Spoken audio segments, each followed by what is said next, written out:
Mr. President, and we're going to be going in quiet. You're really obnoxious. Quiet. You're really obnoxious. I'm not obnoxious, but I'm trying to ask you, what about your plans You are for really Memphis? obnoxious. I'm not obnoxious, but I Okay. am asking, what are your Okay. plans for Memphis? Many people want I'm to not know going to what talk the to you numbers are until gonna I be call like. on you.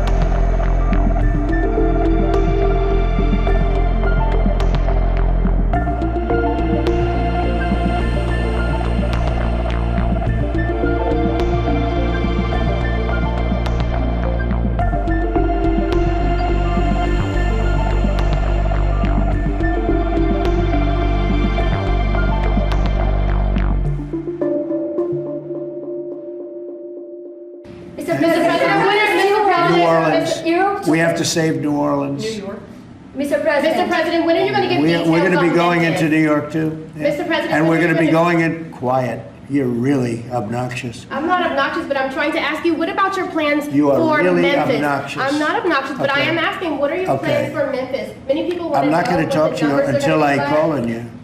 What are your plans for So, Memphis, who Mr. else? Yeah, President? go ahead. Yeah, I just want to settle this free speech question, because you've said that you restored free speech in America. Yeah. Is that free speech including for people who are harshly critical of you, for your political opponents, for people who say things you don't I've like? become immune treat to you it. unfairly? I've become immune to it. There's never been a person that's had more unfair publicity than me, and that's why your network paid me $15 million, or $16 million, I believe, to be exact, George Slopadopoulos. And that's why CBS paid me a lot of money, too. And that's why I sued the New York Times 2 days ago for a lot of money. Judge, Because I'm winning. I mean, I'm winning the cases. And the reason I'm winning is because you're guilty, John. You're guilty. ABC is a terrible network, a very unfair network, and you should be ashamed of yourself. NBC is equally bad. I don't know who's worse. I think they're equally bad. And, you know, for you to stand there and act so innocent and ask me a question like that. But look, you paid a big price because you were dishonest, John. The reason I won that lawsuit was because you were dishonest. You were proven to be dishonest. And so you can't sit back and just say, oh, well, what do you think? You know, like you're some wonderful person. You're not a wonderful person. Frankly, you're a terrible reporter. You know it, and so do I. Okay. Mr. President, can you talk about why the Jacksonville Parliament oversight? Here's what we're going to do. We're going to talk about something that's going to reduce our taxes greatly, that's going to hopefully bring some great people into our country. You know, as you know, right now nobody's coming in because we've succeeded in closing. We've closed the border very successfully. I think you will agree. We had nobody come in for the last few months. I mean, it was actually said zero. Even I can't believe zero, but the numbers are put out by very impartial people or people that have a tendency to be on the left. And they actually said for the last 3 months, nobody came in. We have a very strong border.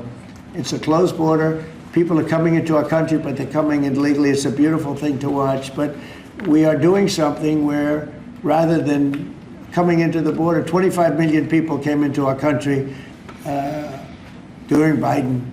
One of the saddest things, the worst thing, look, he was horrible in inflation. He was horrible in just about everything you could be. I don't think he was good on, he wasn't even fair on anything. It was a horrible administration. He was the worst president in the history of our country, and we have to mop it up. The hardest thing that we have to do is to get rid of the criminals that he allowed into our country from prisons, from mental institutions, gang members, drug dealers, and we're getting them out, and we're getting them out fast, and we're making America safe again. Great again, but we're making America safe again, and it's an honor to do it. But this is something, this is an unforced error. What they've done is this is just an unforced error. So I'm going to ask Howard to speak. Howard's done a fantastic job, as you know, Secretary of Commerce. And I'm going to ask Howard and Will. Will, could you just give a quick description of what we're doing and what we're signing, et cetera? And yes, sir. I will do that. So We have 2 items for your attention today, sir. A major focus of your administration has been shifting the conversation and shifting the policy dynamics around the issue of immigration, closing the border, preventing illegal immigration, but also, as is the case with the executive order in front of you, opening new pathways for truly extraordinary people to come contribute to America instead of taking away from it.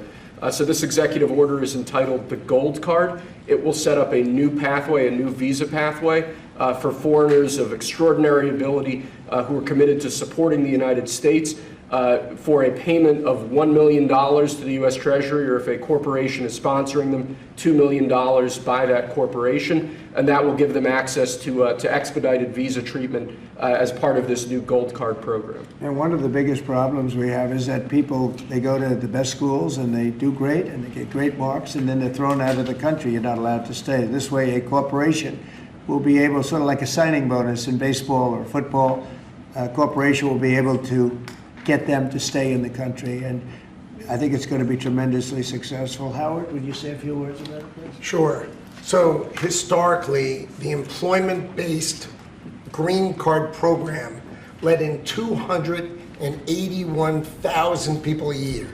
And those people, on average, earned $66,000 a year on average, and they were 5 times more likely to go on assistance programs of the government. So we were taking in the bottom quartile, below the average American. It was illogical. The only country in the world that was taking in the bottom quartile. So what we are doing now is we are going to stop doing that. We're going to only take extraordinary people at the very top. Instead of people trying to take the jobs from Americans, they're going to create businesses and create jobs for Americans. And this program will raise more than $100 billion for the Treasury of the United States of America. Which we'll use for cutting taxes and paying down debt. We think it's going to be very successful. Essentially, we're having people come in, people that in many cases, I guess, are very successful or whatever, and they're coming in, they're going to spend a lot of money to come in, they're going to pay as opposed to walking over the borders, and they may come from jails, prisons, and everything else. These people don't. They're very productive people.